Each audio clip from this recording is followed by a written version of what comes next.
თუ გგონია რომ არავინ გიყურებს, ყველაზე დიდ შეცდომას უშვებ. რიჩარდ ბრენსონი ერთხელ დააპატიმრეს. ახალგაზრდა იყო, ფული სჭირდებოდა.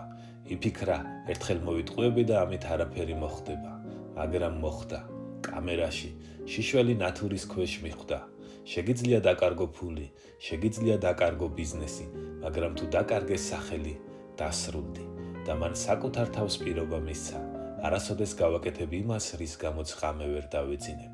ბრენსონი ამბობს, პატივისცემა ნიშნავს ყველას პატივისცემას, არა მხოლოდ იმ ადამიანების, ვისზეც შთაბეჭდილების მოხდენა გინდა. ტაქსის მძღოლი, ხვალ შეიძლება შენი პარტნიორი იყოს. ახალგაზრდა თანამშრომელი, ხვალ შეიძლება შენი უფროსი გახდეს. ვიღაც, ვინც დღეს არაფერს ნიშნავს, ხვალ შეიძლება ყველაფერს წყვეტდეს.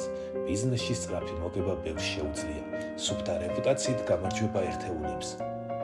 თუ გინდა დიდი თამაში ითამაშო, იყავი პატიოსანი, იყავი ზრდილობიანი, დაიცავი შენი სიტყვა, რადგან ბოლოს ადამიანები კომპანიებს კი არა ადამიანებს ენდობიან.